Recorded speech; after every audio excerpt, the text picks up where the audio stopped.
Hey, this is Chris Pitzer of Ad House Books, and now you're going to listen to 11 O'Clock Comics.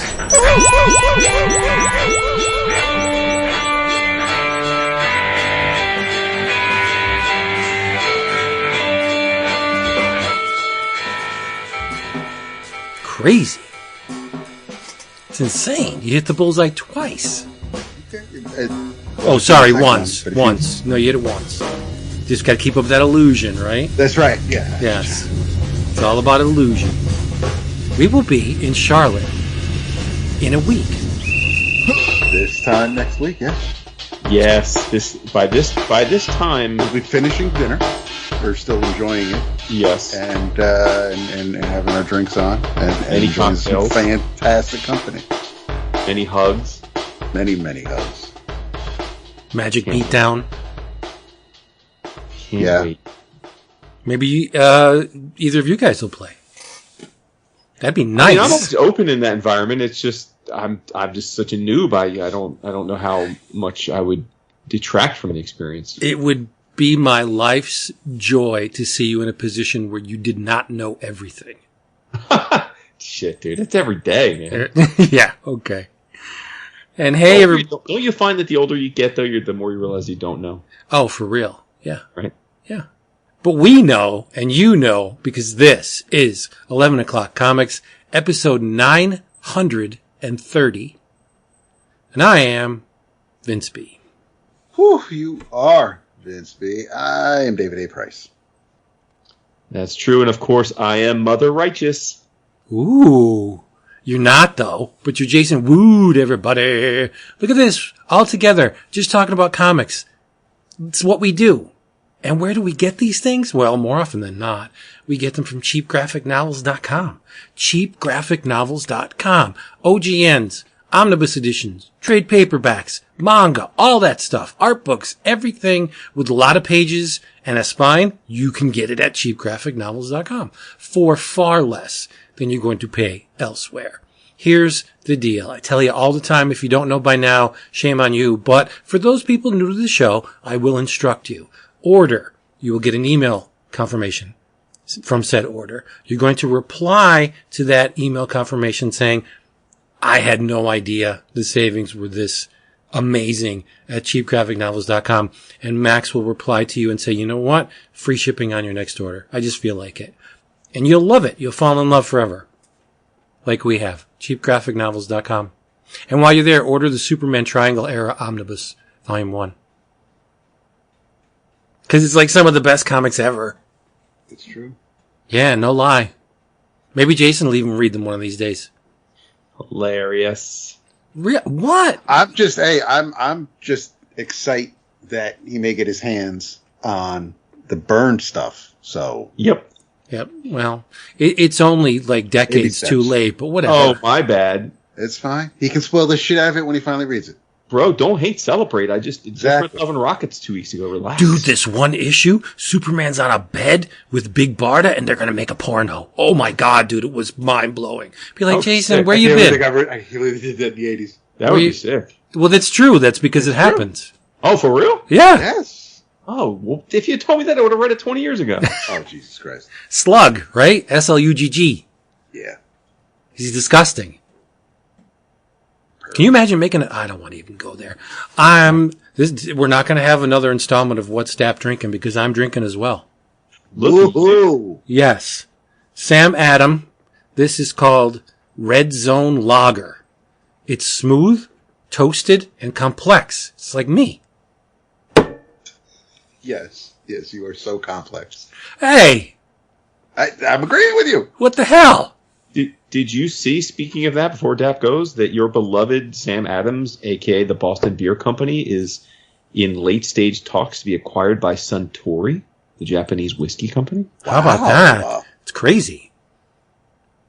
You know that because that's your track, right? Yes. I would not have known that in a million years. Is that a good thing? I don't know. It's some money. There's some money backing them, I'm sure. So, but yeah, as far as I don't know when it comes to to the merging of things like that, if that's what the track records are, if it's good long I mean, term. Suntory also owns like Jim Beam and Maker's Mark. Yeah. Like I like Maker's Mark. Yeah. They own a lot of U.S. companies. Well, if they don't mess with the formula, then I'm good. I don't care who. And I don't think they do. Yeah. And there's also talk that the weed producer Green Thumb may be merging with Boston Beer. Boston Beer's all kinds of. Yeah. I like the sound of that. Oh, all right. Hey, I like that moving forward ideas. The progressive mindset. It cannot bus. As long and maybe they'll get rid of those your cousin from Boston ads. Oh, that would be great. Well, I like him. I wonder now, I don't know how long. I know Vince. I mean, Dab, you're not much of a beer drinker, but you have had beers. I have not had a sip of beer in 4 years now, and I wonder what it would be like to sip a beer. Like if it would. We'll find out in Charlotte. No, I'm never drinking beer again. That's weird. How could you say that? I'm never drinking beer. What happens when you die and go to Valhalla and Thor says mead, and you're just be like, all right. When Thor says here, have some ale, you're gonna be like, no, God of Thunder, I don't want it. I haven't had it in 20. By then he'll have his 6-pack and he'll be, with the long flowing locks. locks. Dead, what do I care about my triglycerides exactly. and my gut health? What does it matter then? It doesn't. So many restrictions on life. You should just live. Live it, right? Well, have a good time. I got quasi turned at your lovely daughter's wedding. Yeah, you only had to drink 63 White Claw. Like what? The nice thing about the White Claws is you can pound them without getting turned, which is the key. Is it though?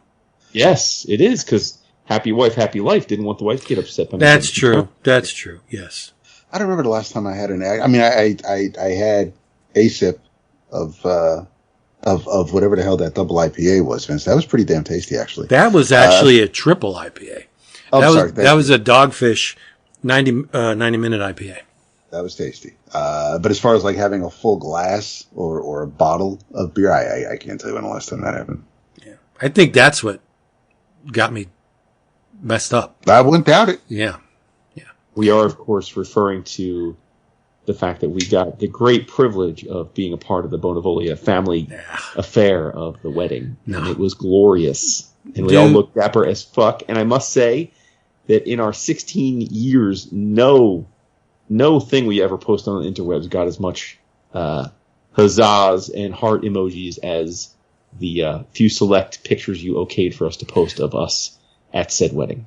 Yeah, I okayed them for the Slack. I did not okay them for the Instagram, you fucker. Oh. And I tell you, you knew that going in, but you just you come on. I said, if you want, I thought you the whole point was we couldn't post anything of anyone but us. No, that's fine. I don't. No. I can't stand my own image. I just don't like it. But whatever. But let's just end this part of it. But the privilege was mine. Don't even go there. Tap. What are you drinking? I am drinking a delicious Hendrick's gin with some store brand tonic. Excellent. Yes. Nice.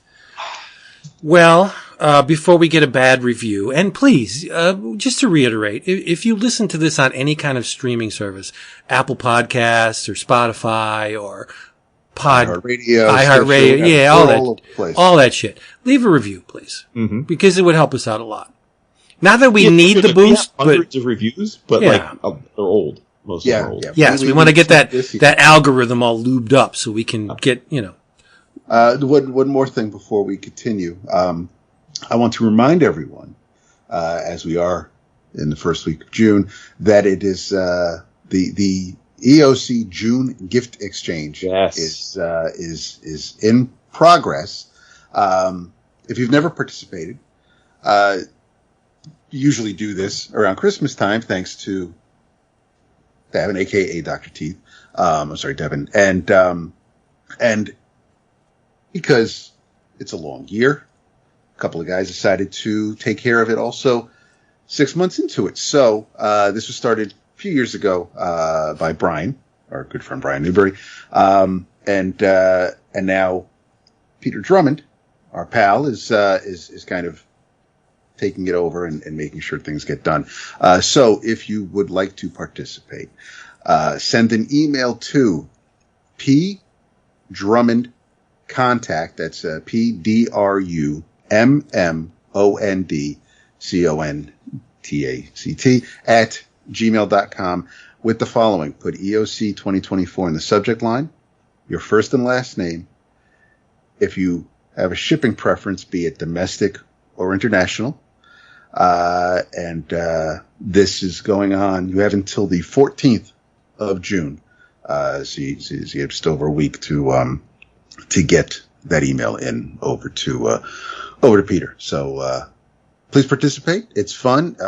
Don't know what you're going to get. It's a great group of people that participate. So, it's been a lot of fun throughout the years, and I'm glad to see the tradition continue. Right. And just to clarify, in case anybody doesn't know what a gift exchange is, the process is, you get a name from the list. You don't know who you're going to get, and you send that person a gift or a number of gifts in a box, books, comics, whatever, right?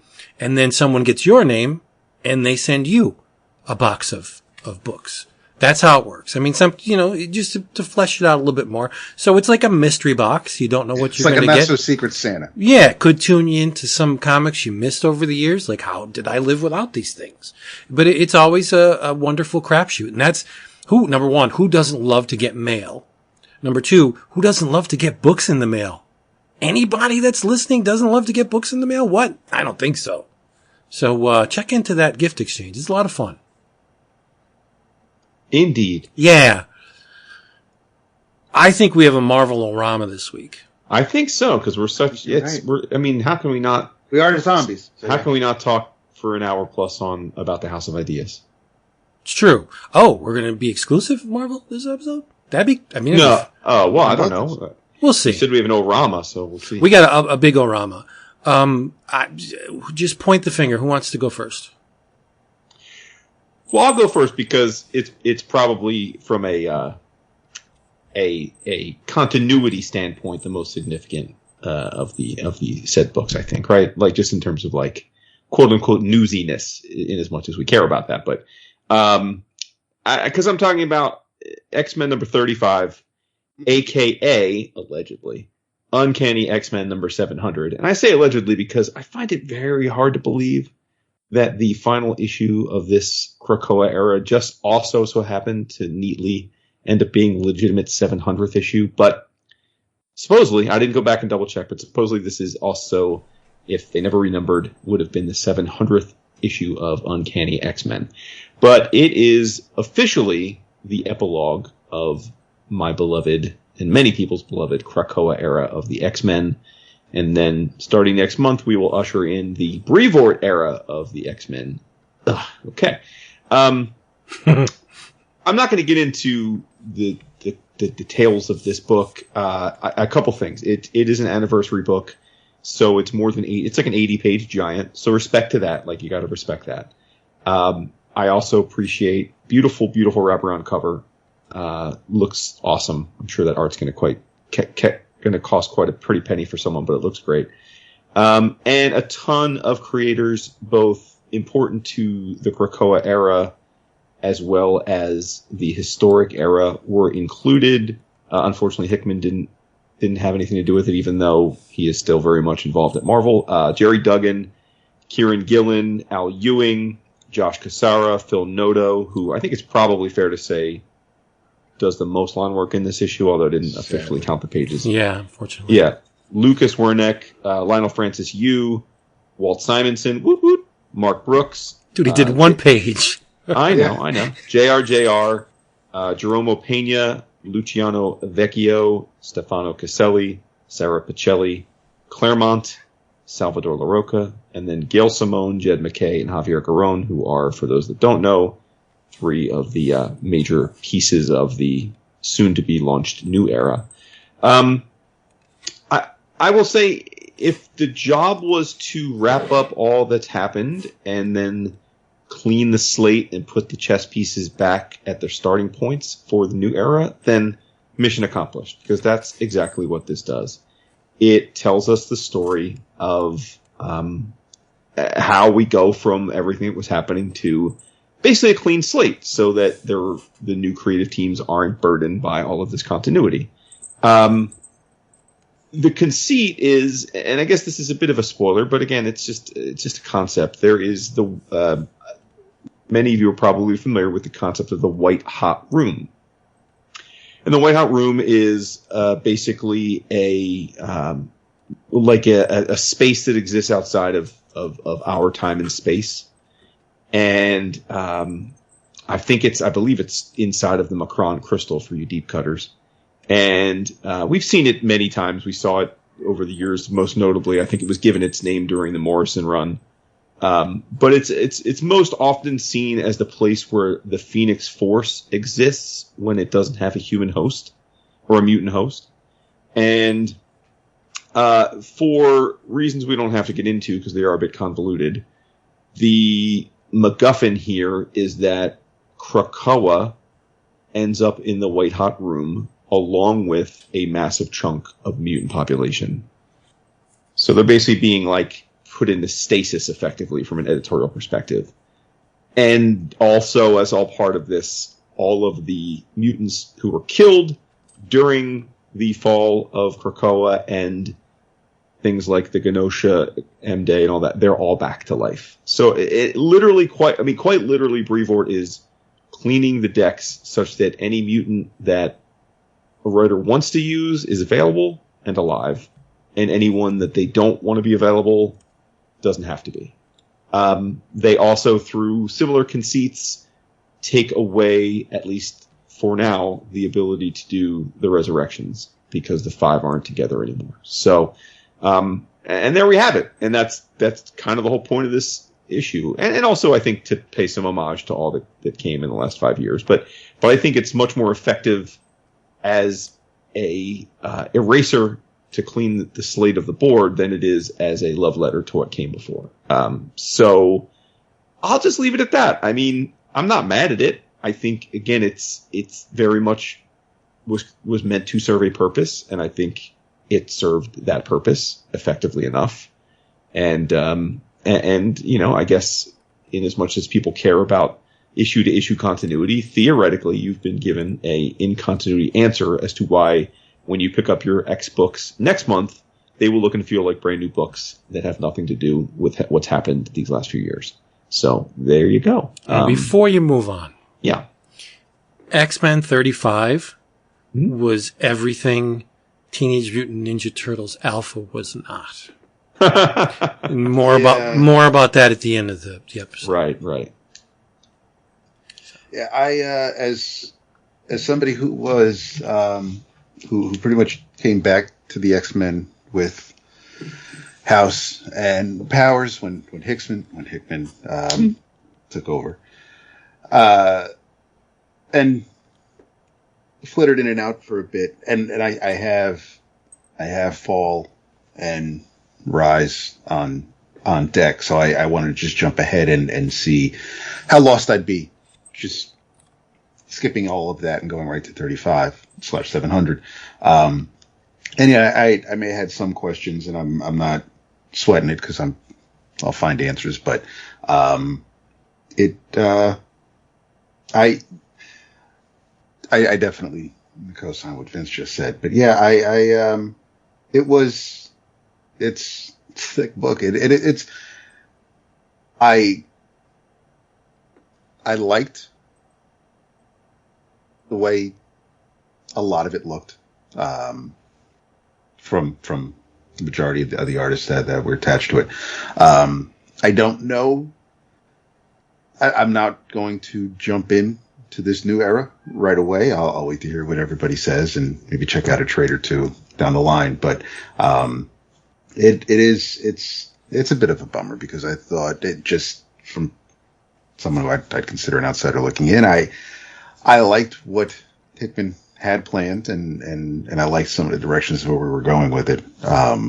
It's a shame that it couldn't continue. I didn't think it could have gone very poorly in this last issue, and I don't think it did, which was nice to see, because it based on what we've seen recently over the past few years, it's very easy. Well, our expectations could be high, but it's very easy for finales and conclusions to go way off the rails and leave us with quite a sour taste and a bit of a letdown. But this wasn't that. I assume you didn't read it, Vince? I did read it. Oh. Yeah. I sure did. I didn't plan on... No, I like I said, it was everything another issue should have been.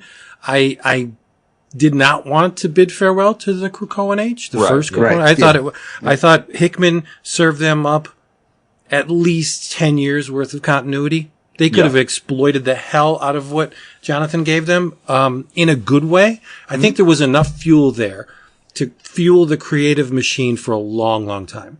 And for whatever reason, they thought, all right, we got, what did they get, like 5 years out of it? Yep. And we're done. But which I think was leaving a lot of money and a lot of creativity on the table. But I'm not editorial. I don't make the decisions. So at least this wasn't as horrible a switcheroo as the X-Men Gala. That was pitiful. Oh, yeah, I remember that. Yeah, right, exactly. I mean, listen, I think we'll never know, because we're not insiders, why Hickman... I mean, we do know that the way it went was not the initial plan, right? No, and that happens a lot, right. right? I mean, obviously, we can go back and, our good friend Tom King was supposed to famously write 100 issues of Batman, and that didn't happen, right? Like, there's always things that we think are supposed to happen or are planned, and then plans change. And so, for whatever reason, the why they changed, I don't know. I don't know that we ever will know, but Hickman departed the X-Men before the plan was fully formed. And then, we just knew then, I mean, that was the bummer. We knew that as soon as that happened that it would, it wouldn't stay as great. I liken it to, this may be lost on my two boos here, but you sports fans will get this. Sometimes a team will fire a coach and the next coach will take over and they'll have great success that following year. And there's always a debate of was it the new coach or was the new coach just playing with the pieces that were already in place from the old coach? And you usually don't know the answer to that until years 2, 3, 4, right? And if the team stays good or gets even better, well, then you have your answer. If the team starts to deteriorate, then you say, okay, well, it was just he got to ride the last bit of apex of the team that was built before him. I think that's what we had here. I think that there were definitely some components of the post-Hickman Krakoa universe that were good, and I would say certainly Kieran Gillen deserves credit because I think he was Hickman's very close to equal, if not equal, in many ways as a storyteller, and he continued on, and I think all the stuff he touched was excellent from start to finish. So I give him credit. But the other people that took over books or kept doing their books without the Hickman overarching guidelines, I think we started to see deterioration at different speeds, and it got to a point where, from what I gather, the sales fell off pretty materially, and I guess a lot of people that would consider themselves long-term Marvel fans were tired of the Krakoa era. But I would posit that that's like blaming the president for a recession 2 months into office, right? He's inheriting that, right? It's you can now say, oh, well, the Krakoa era stopped being successful. Well, it stopped being successful because you neutered it by Jonathan leaving before it was time, right? So, but again, it's all water under the bridge. I'm going to always be grateful for some amazing stories. Having read the vast majority of X books since Byrne Claremont, pretty much in near real time, I have to say that I can't imagine this not remaining one of my favorite eras of X-Men for all time. True. I certainly would put this right up there with Morrison's peak New X-Men, and obviously the OG greatness of Byrne Claremont, and that however you want to segment that, but we all know what I'm talking about. And yeah, I think it's great stuff. So I'll miss it. I raise my glass to it, and of course, because I'm a mark and I've read every iteration of this stuff, including many that were terrible, I will absolutely be trying the new books next month and hoping to be pleasantly surprised. I'm relatively skeptical, but I will give them an honest try, and I hope that at least a few of them keep me going. Right. Well, I mean, one of the things this book was designed to do, in addition to clearing the decks, was to tease the books that will follow. Yeah. Mm-hmm. And so you get a little continuity glimpse of what's going to come in the Jed McKay and Gail Simone book, the Steggy and McKay X-Men, X-Force, Phoenix. Like, I have zero interest in seeing Jean paired with the Phoenix Force again. I just don't care. Right? And there's an insight into Nyx, but this is a me thing. But whenever I see Juggernaut on an X team or, a heroic team, it immediately makes me think of All New Exiles from, Malibu. Just because Juggernaut was, right? And I can't get past it. So I'm looking at Stegman's cover for, X-Men. And Juggernaut's there. He's got the black costume with the red X, and I'm thinking Malibu all the way. Like, it's hard to separate from the past, right? But whatever. I'm invested. I'm not in everything, but right. Yeah, I'll probably. Jason will let us know how it starts, and I might check out the first issue. Some of the covers that are upcoming have been a little lacking, but and not in love with yet another iteration of Cyclops' suit. I did feel a little bad for Namor in this issue, though, because chronologically he's been touted as Marvel's first mutant, but of course, canonically, it's Apocalypse, and it says so right here as he's throwing the powerhousing Colossus through a tree. I was like, oh, I saw that. I was like, first mutant, and I was like, wait, I see what they're doing. Okay, so that makes sense. But yeah.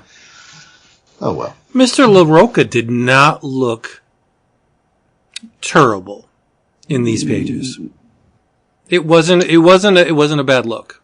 There are other artists in this issue that I think fall below what he did, but this was not an affront to the eyes. I didn't dislike it. I'm not saying it's his best work or it's actually great work. Right, it was not offensive to my eyes. So that's a plus, right? Yeah, no doubt. Yeah. No, I think it pays to be optimistic. Go in with wide eyes and just absorb, and we'll see where it goes. Mm-hmm. Like you said, it's probably not gonna reach the highs of the Hickman era, but very few things do. Yeah, exactly.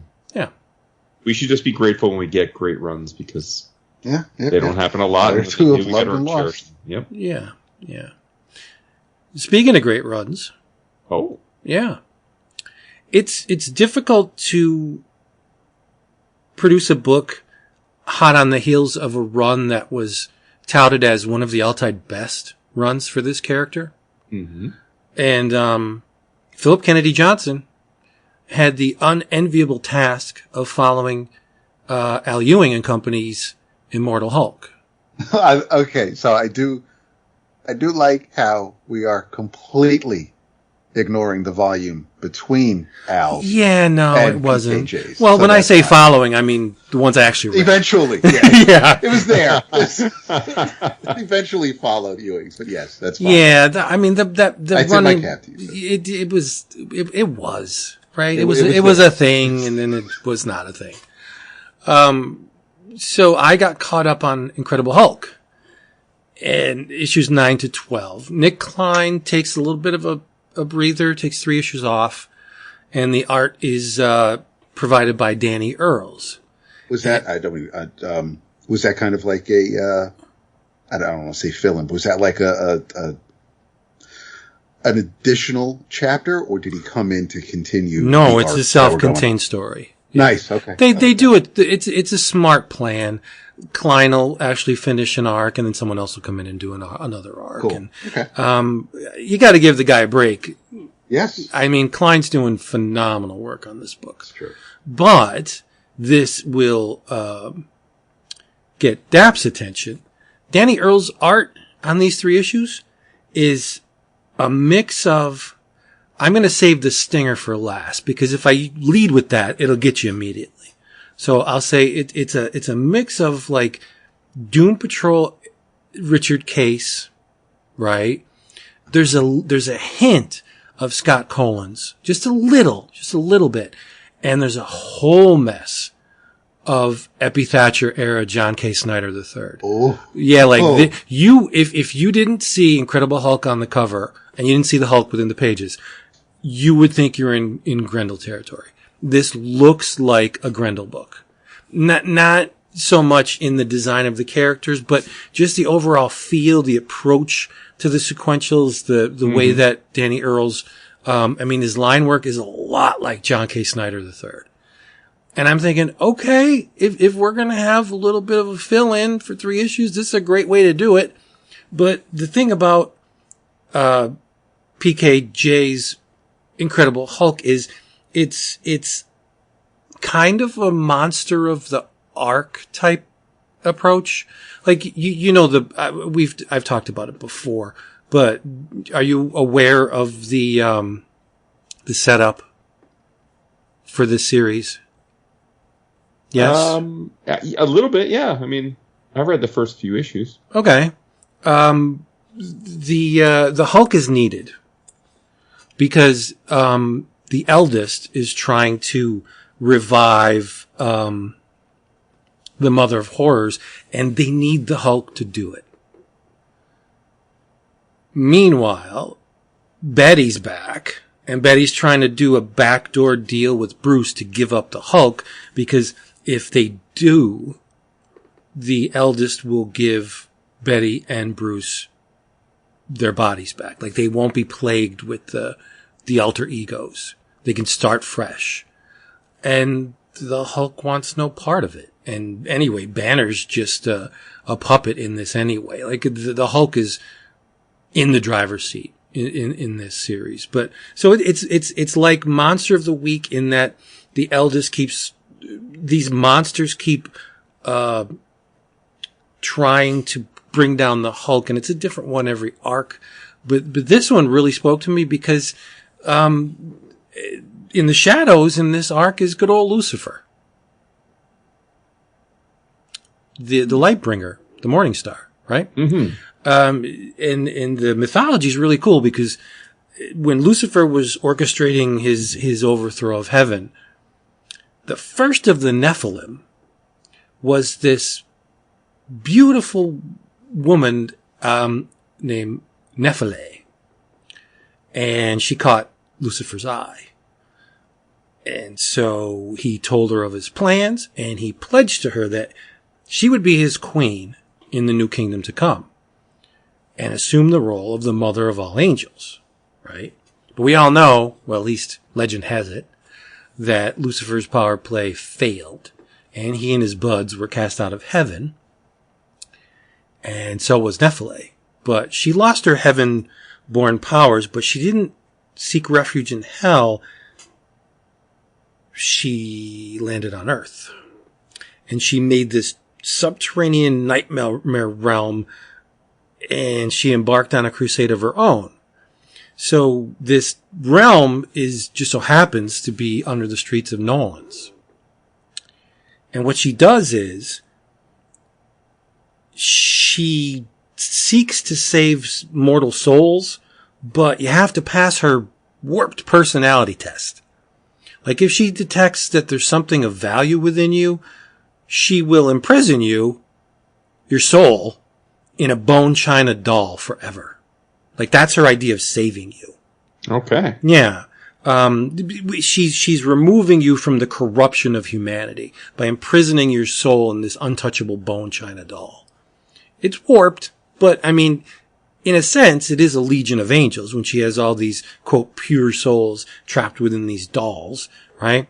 And so Bruce and Charlie find themselves where else but New Orleans, and Nephile's there, but she's masquerading as this old woman named Frozen Charlotte.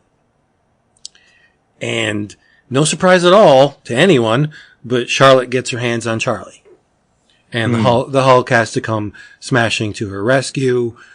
But he has a little help from a ghost I guess the Hulk can see dead people. Just like the kid in The Sixth Sense, right? But this dead person is Private Investigator Francis Bergeron of the Pinkerton Detective Agency. He's been dead over 150 years, and he fills the Hulk in on the whole deal. Like, he started investigating the case, and he noticed that the murders or the disappearances have been going on for many more years before he got onto the case, and they continued many, many years after his involvement. So this Frozen Charlotte, aka Nephile, is extremely old, and it gets even crazier. But I'll let the reader experience that themselves. There's a bit of a Deus Ex Machina at the end of this arc, or should I say Diabolus Ex Machina, because something shows up and kind of sorta saves the day. Like, the Hulk has a very hard time taking down this Nephile.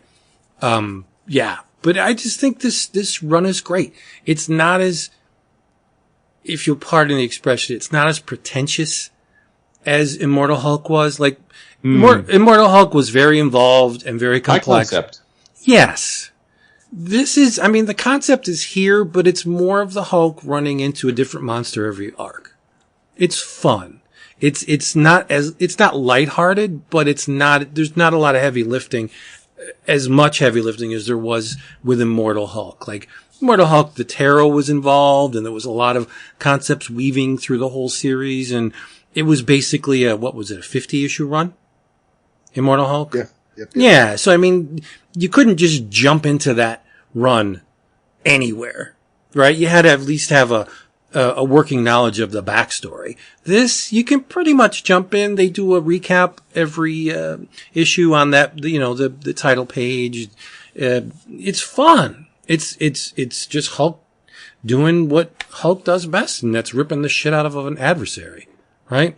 Like I said last time we talked about it, I think this Banner Hulk transformation shtick they got going on with this one's really cool. Like, the Hulk actually rips out of Banner. Banner doesn't transform. His skin and his body parts, the Hulk just shreds them as he comes out. So all that goop, all that viscera and blood and bone and all that stuff, I don't know what happens to it. Maybe it disappears. I don't know. But when the Hulk reverts to Banner, I mean, Banner's whole again. So there's a mysticism, there's a magic thing going on here. That it's not just biology, or it's not just science, where in the past Banner would just Hulk out and it would be his body, albeit in a new powerful form. Banner's body gets destroyed every time the Hulk appears. It's really crazy, but I think it's cool. I think it's neat. And I don't, to my knowledge, I've never seen the transformation done like this before. So I like it. I think, when Klein is at the, I'm not to slight Danny Earls, but I think maybe that was Klein's angle for this book, because he does it really well. It's very disturbing, and it's a treat to see. So, yeah, if you're not reading Hulk, I think you should. And I have to give, PKJ a tip of the hat, because, I read another book of his and it was good as well. And maybe you'll hear about that next episode, but he's a very competent writer. I know going in that I'm going to get a good story, believable characters, exciting, believable, very interesting narrative, other than, it's not a McFarlane book for sure. So, read I'm never going to let that go. Read Incredible Hulk, because it's wonderful. Yeah. Yeah. Well, listen, I think, like you said, grabbing the baton is always hard.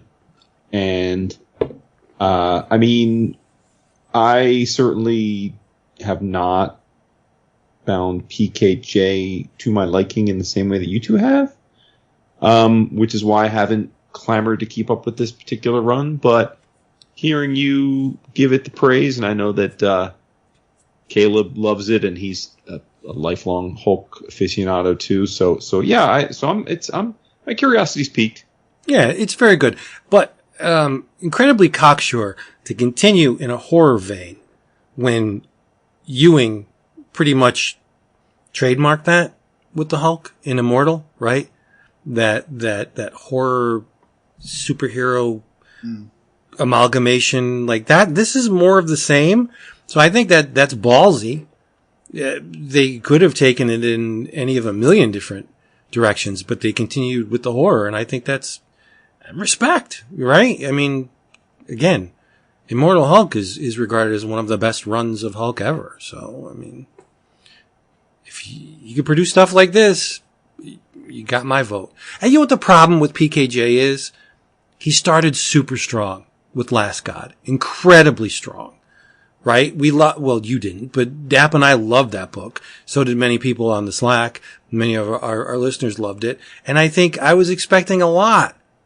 Much more than what I feel I got when he was on the Superman book. That's all. I'm not saying he's bad by any stretch. I think he's very, very good. Sure. And I enjoyed War World. I like the more action oriented stuff. There's but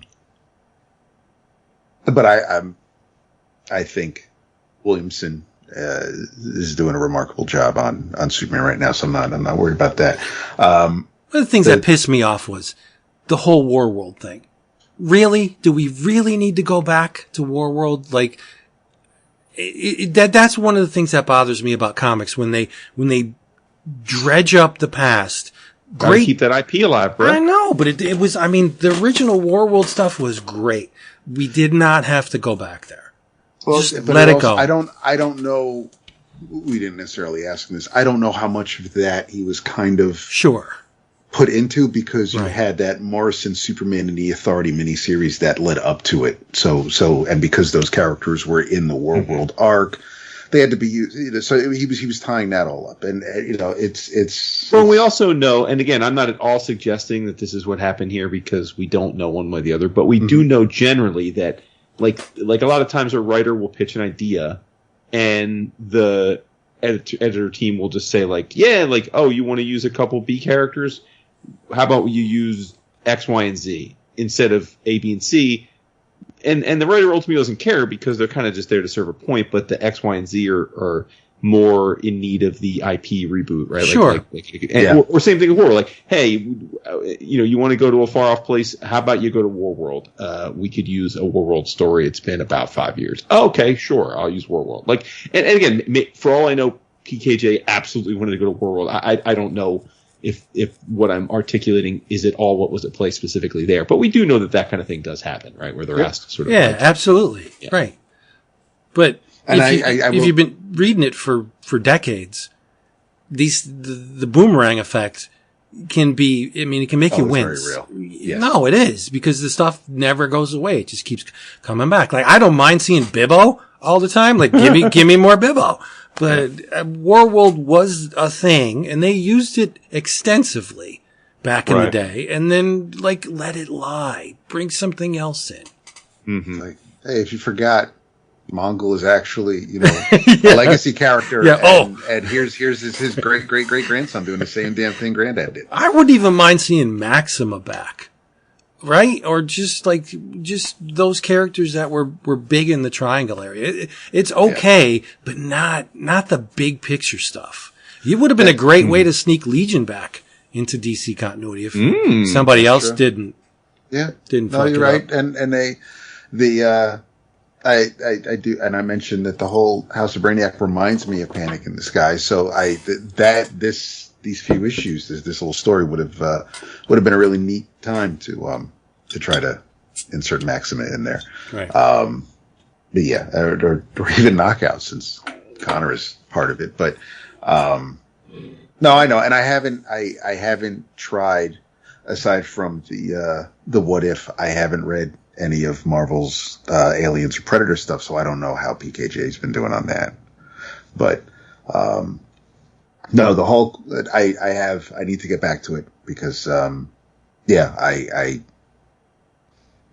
finished I think I finished the first arc, but I was letting them stack up, so I just need to get back. It's kind of crazy how many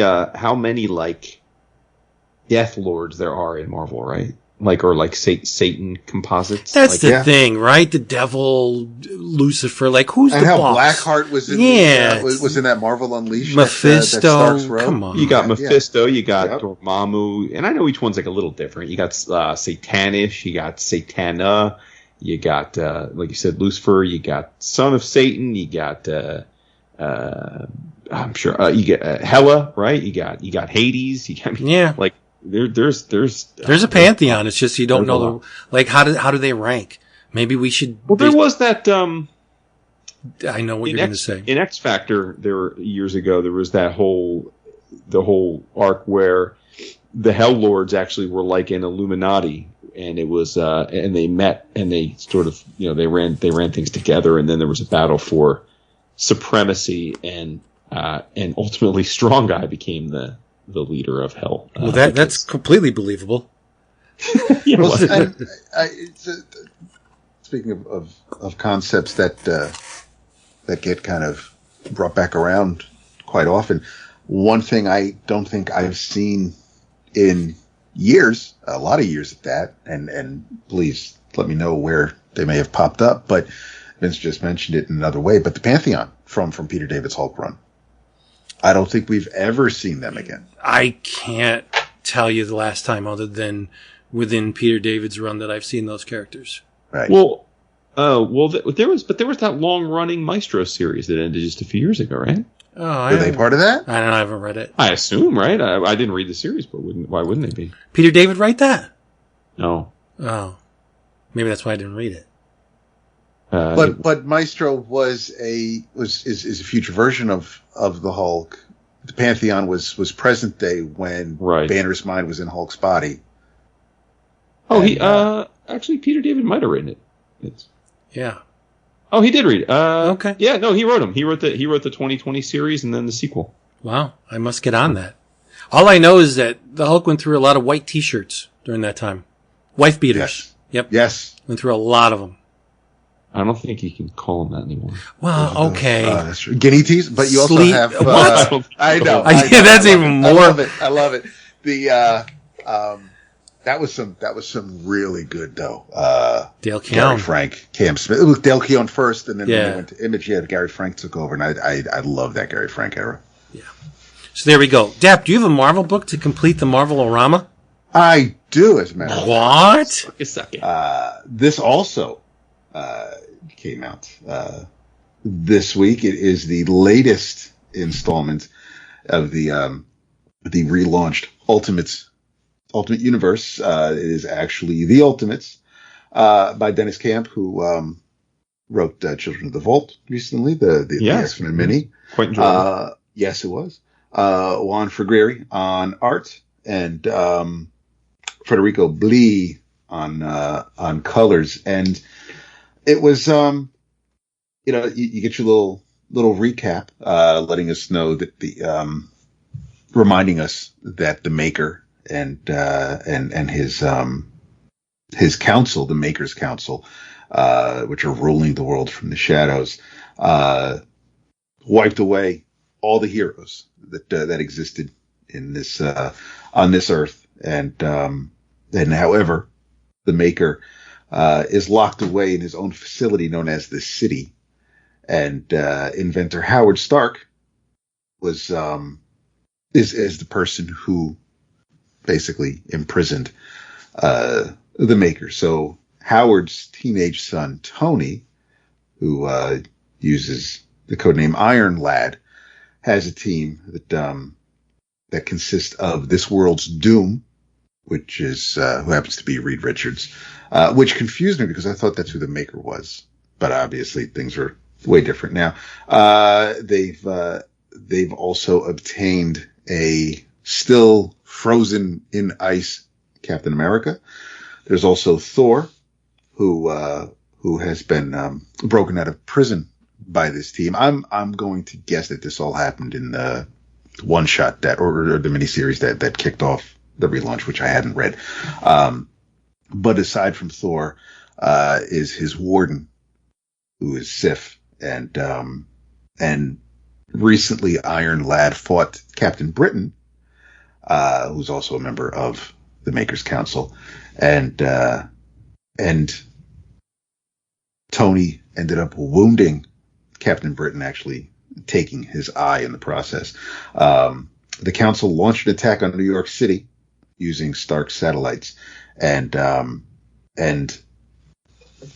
doing so also it served a purpose by allowing the council to frame Tony's team as terrorists, and it's kind of start the issue off with Tony being a bit regretful, but telling everybody that they can fix what's going on, because they can fix what happened, because they have a time machine, and they'll be able to. They basically Doom says they have 2 years to fix the world, but actually 18 months, because they've traveled 6 months into the future, because Tony had sent out those little boxes to various heroes, including, of course, we saw with Peter Parker in that first issue of Ultimate Spider-Man. So Tony and Doom sent out these little boxes, but they were also trying to find other heroes, recreate the heroes of this Earth by basically using heroes from other universes as kind of the template. So you get a couple of images with some panels of some not original from those actual comics, but kind of rendered to look that way. You got some old images of the original Fantastic Four, an OG Incredible Hulk, Falcon in his old red and white outfit. So Tony's just trying to, like you said, fix what broke. And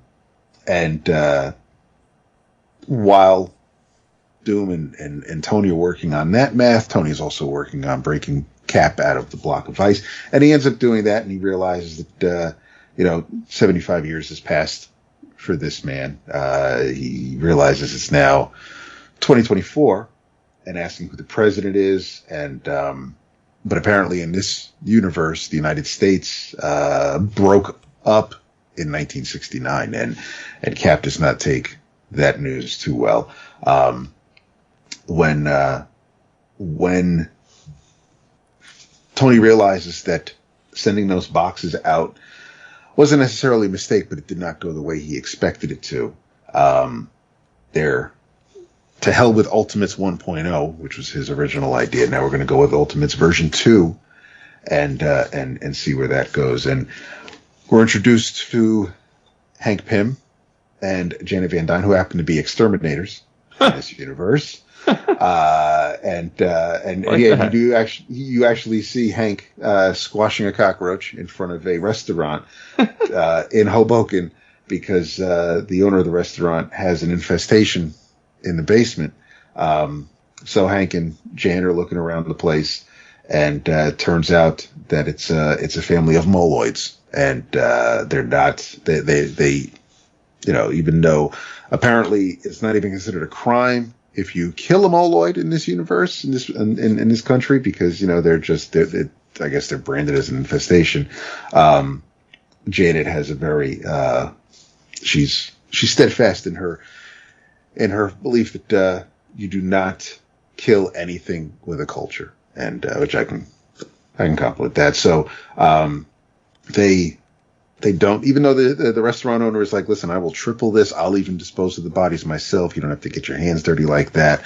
And Janet's just like, no, they're cursing the guy out as they're driving home. But as they're driving home, they're stopped by Iron Lad, because he just really needs to talk to them. And apparently Hank has had this box in the back of their van for like the past 6 months. Hasn't said anything to Jan, hasn't gotten rid of it, hasn't done anything with it.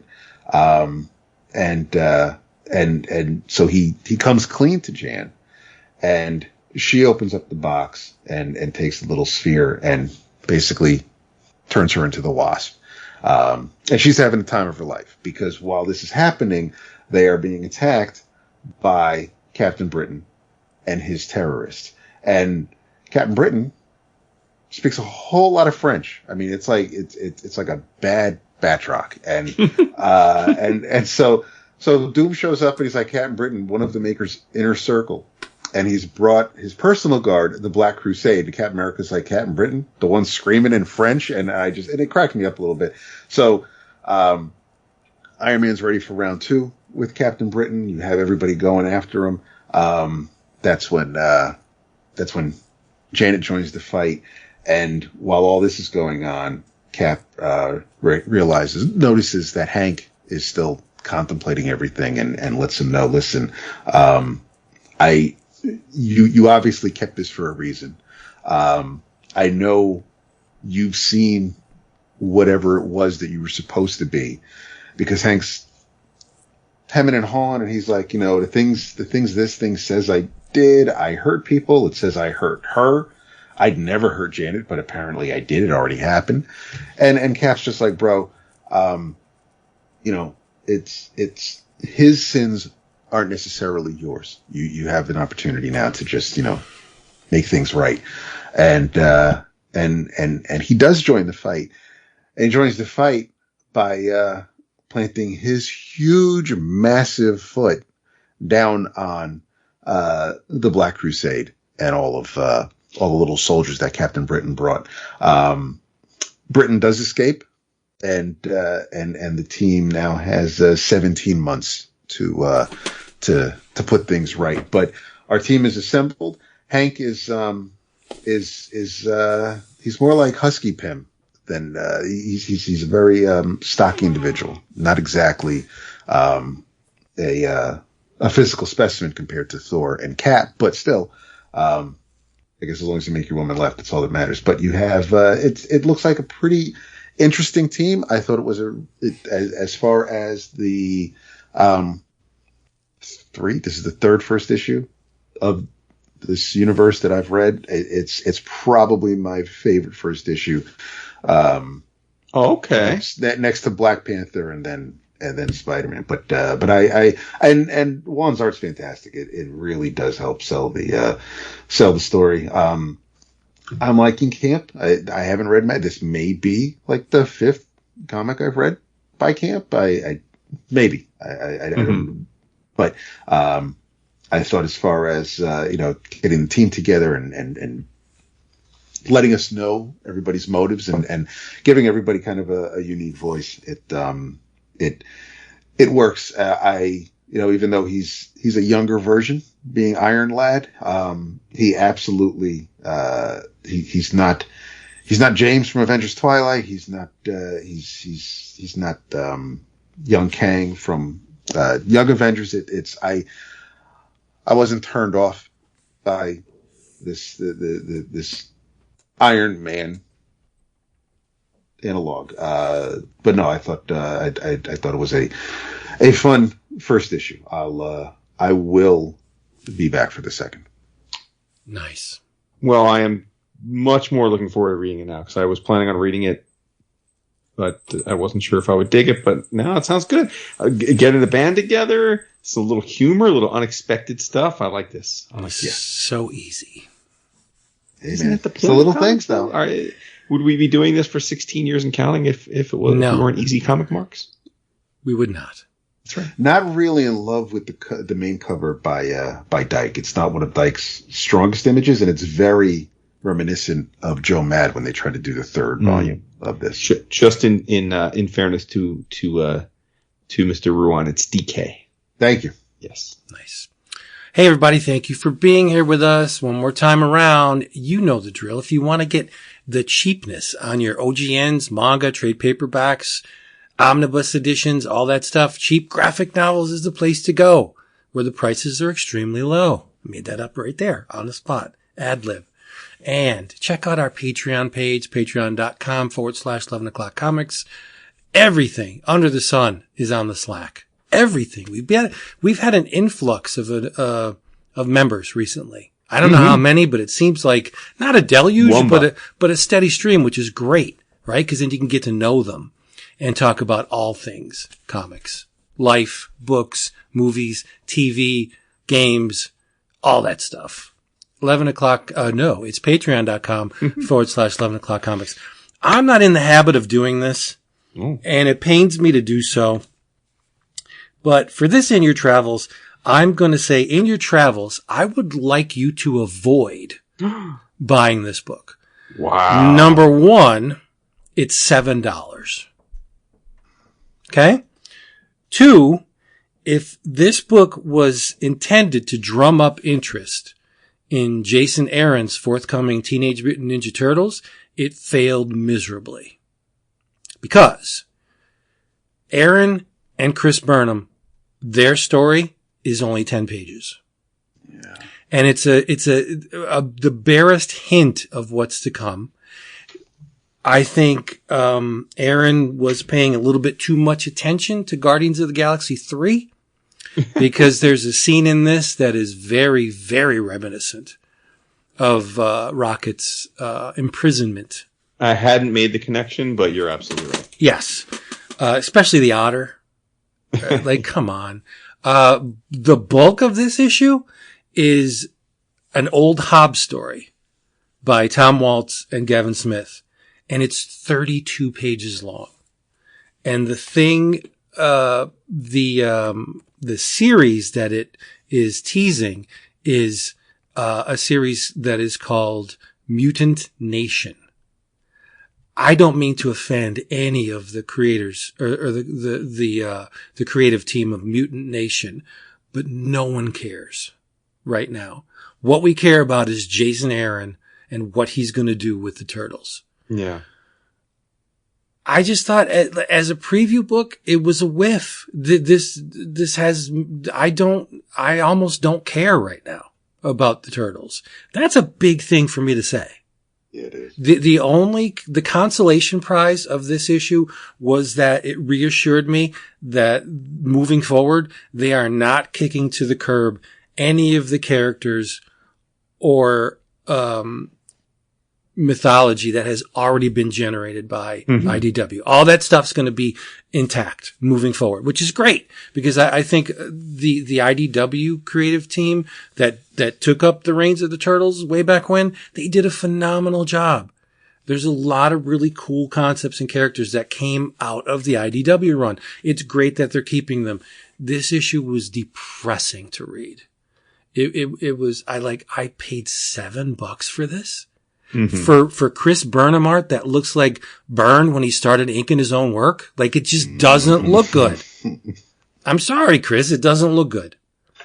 And it's, this whole issue was just, I'm just a little upset because I had very high hopes. I anticipated this new spin on the Turtles and the fact that the new ongoing is going to be $4.99. I'm crushed a little bit. So, avoid this book. Teenage Mutant Ninja Turtles Alpha. Go ahead. Could I throw a little addendum onto that? Sure. So, needless to say, I don't have the historical weight of Turtles that you do. I largely agree with everything you said. In most in particular to the fact that, like, I picked this up assuming it was going to be a foray into giving us a very clear picture and launching point for this new direction. And I was absolutely already committed to trying the new run out because of Jason taking over as writer. And I will say that the thing that really struck me and felt offensive is what you started with, which is that, it's 3/4 of the book. We get a full issue of this nation, which I didn't care for artistically. The characters meant nothing to me. It seemed wordy and plotting. So it was not a draw for me in any way. Extremely wordy. Yeah. And then we get just 10 pages, like you said, of the main draw. And that very much felt like a zero issue. And it definitely felt, I don't know if bait and switch is fair because I don't really even remember the solicit. So I don't know but generally speaking, like, I think with these things, you get a fairly even distribution. So even if you're going to give me 3 or 4, if there's going to be 3 or 4 Turtles books, you give me 10 pages of each or something like that, and it would have felt more realistic. So that was really frustrating. I guess the reason I said I wanted an addendum is I wasn't as particularly turned off by the Aaron Burnham story. Like, I thought it was interesting, and I'm going to, like, I was like, okay, like, it seems like we're going to start in a dark place, but not stay there. And so I wasn't put off by the story Aaron gave me, but we got so little of it that it's really hard to have conviction one way or the other. But generally everything else you say, I completely agree. I think it was a big whiff. And look, let's be fair. IDW is struggling, right? Like we've joked about it, but they're almost impossible to find in previews now. They have almost never have cover images for their books because I presume from a budgetary purpose, they can't have these done ahead of time just in case they can't print them. So it's like, there's just issues, man, right now with them. And right. I don't know if this is going to fix it. And I agree, but, it could have been a spark. Oh, absolutely. Right. And I think they're hoping it will be. I think that I actually think they're going to cop the Energon approach to G.I. Joe. They're going to release, the main series. You're going to see this Mutant Nation. You have the, what is it? Night Thrasher or Night, whatever. Yeah. Like, I think that's very risky because number one, aside from Jason Aaron and the artists that are going to do the main book, no offense to the artist on, this Mutant Nation, but if this is what you're leading with, like, I'm sorry, it's a whiff. It was completely uninteresting. We're going to focus on Lindsay Baker turning into a spider for 32 pages. No. Thank goodness that Herman was in it, because at least it was some kind of fun. But it was just, I'm sorry. It pains me. It hurts me to not promote a Teenage Mutant Ninja Turtle book, but this book is just, it's hot garbage. Oh, sorry, buddy. What are you going to do? You win some, you lose some. Yeah. It made me long for the days of Sophie Gamble, where every issue was friggin' great. Yep. Yeah. What did you say the captivity scenes reminded you of? Guardians of the Galaxy. Guardians of the Galaxy 3. Right. Yeah, exactly. Yeah.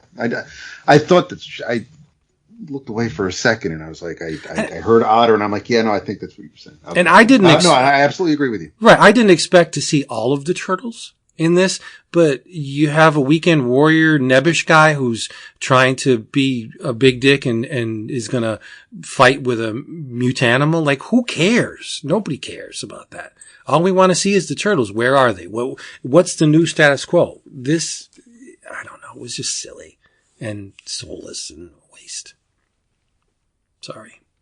Tell us how you really feel, brother. Sorry. It really should have been a free comic book day. Yeah. You could have just, At least that story. I mean, the Hobbs story, that's fine, whatever. But I mean, to introduce the new version, new reader now. I like Old Hobb. I think he's a compelling character. Absolutely. But, not to promote a new ongoing. No. And does that mean we're going to have to buy Mutant Nation if we want to read about Jennica? I think. And Jennica is infatuated with a bass guitar. That's what I want to see. No. Sorry. I'm not going to talk about it anymore. It hurts too much. Hurts so bad. That's very drama. I realize it, but I love the Turtles. And it's just, it's not a good look. I decided to give this book from Ablaze a try. I'm waiting to get the third issue. This is Torpedo 1972. Written by Enrique Sanchez Abuli. Art by Eduardo Riso. Yes. At least for this first storyline, because I think like issue 4 or 5 it has someone else coming on. But at least for these 2 issues, which aren't necessarily a complete story, because of the way the second issue ends, takes place there in 1972. Believe it or not, there's this old man who is basically a hitman, and there's a photographer. There's a journalist who wants to do a story on the from the Wall Street Journal, even though they keep calling it something else, whether it's the New York Post but the journalist brings along his fiancee, Wendy, who's also a photographer, to the interview. And Torpedo is a very crude and crass individual. When he meets Wendy for the first time, she asks, you don't think you should stand up for a lady? And he says, yes, it should, but it doesn't always get up, and things of that nature. He also, instead of feeding the pigeons, he also whacks them on the head with his cane, because that's going to be dinner tonight. He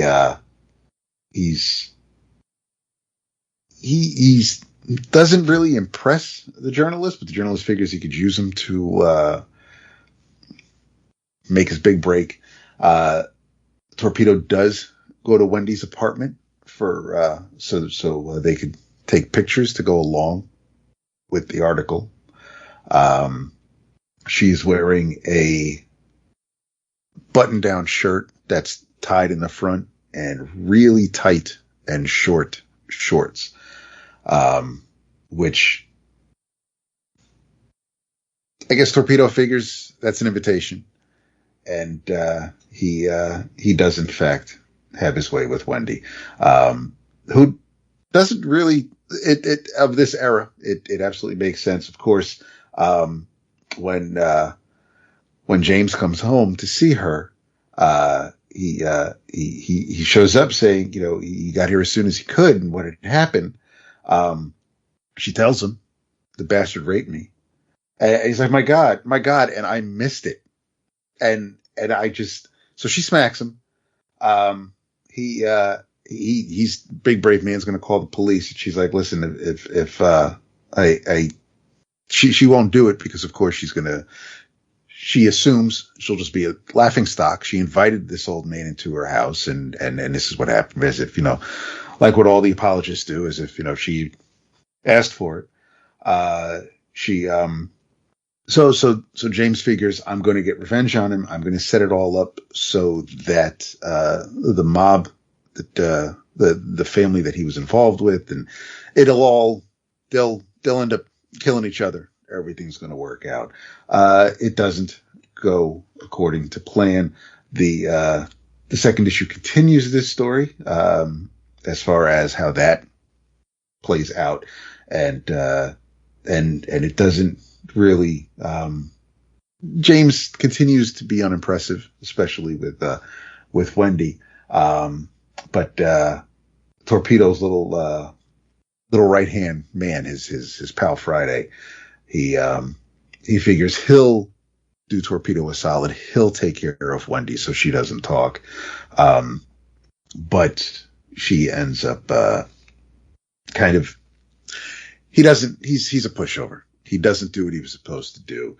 And so while bad things happen to not necessarily bad people, the Torpedo still needs to tidy up some loose ends, and that's where we end with the second issue. So I need to find out how this particular story concludes. But yeah, I enjoyed the first two issues. The art's fantastic. It's from Ablaze, which they have a tendency to put out some pretty entertaining stuff. So yeah, in your travels, if you haven't checked out Torpedo 1972. Yeah, I'm glad you dug it. I mean, for me, when the title character is a violent rapist, it's just a total turnoff. I was totally put off by it, and in the first issue, I thought, okay, I don't know why I'm supposed to be able to root for this guy if he's going to go on raping people. But I got to say that at least they got a great artist to follow up, because for those that don't remember, this is a sort of a more modern sequel for the long running Torpedo series. That was drawn by Jordi Bernay, and there's some great collections of that, which I really did enjoy. Although there was plenty of improper treatment of women in that too, to be fair. Okay, quickly in your travels, just want to mention Dawnrunner issue 3. We've, I think, mentioned or talked about each of these issues at this point. Written by Ram V with just ridiculous jaw dropping. How are they doing this art by Evan Cagle? Really great stuff. I feel like this book started with amazing visuals and a lot of promise, but I really think it's hitting its stride now. Anita, the antagonist, she's continuing to be like drawn deeper into this mysterious relationship inside of the suit and like in her mind with this man from another past, and we learn more about him, and he's got kids, and it seems like she's fostering some kind of relationship with him. How that goes, I'm not quite sure, but it's a fun mystery. And as a result, her suit, her Dawnrunner suit, is just operating at unreal levels. It is whooping all kinds of ass, and there are some awesome scenes of Dawnrunner just fucking up the Tetsa. And for those that don't remember, the Tetsa are what they call the kaiju in this world. So just awesome fighting scenes, like just ridiculously beautiful stuff. And they're also working on decoding the Tetsa language, and they realize that the Tetsa are calling for help because the Dawnrunner is kicking their ass. And we get a new massive mega Tetsa that shows up. So just awesome stuff. Really, really fun. I have to say, for a book that's largely steeped in familiar tropes, it's, like I said, it's really hitting its stride, and I'm starting to care a lot about what's going on. So kudos to them there. Nice. I have it on tap, so I was looking looking forward to getting to it. So good. Big bada boom. Thank you, people, for listening. We'll be back next time, real soon, with more of the same. In the meantime, get yourselves to a comic book shop. Buy some stuff. Read them. Talk about them. Share them. Get other people to read them who normally don't read comics. That would be great. And then come back here and we'll be talking about them probably. Do your thing. Say goodnight. Wait, who are you? Look at you. This is classic shit. Chef of the future. Kanekore Apple. David. I'm the chef of the future. Good night. Best show ever. This will be Renee's favorite episode. Oh, it Kanekore Apple. Did you say David yet? No, because it hasn't been time yet. Oh. Now it has. David. Wow. How about that? That's precision when you can say now it has and then say the word. That's precision. That's a lot of that. Yeah. We'll be back. Tell them you love them. Love you. Love you. Yay. That's it for that one.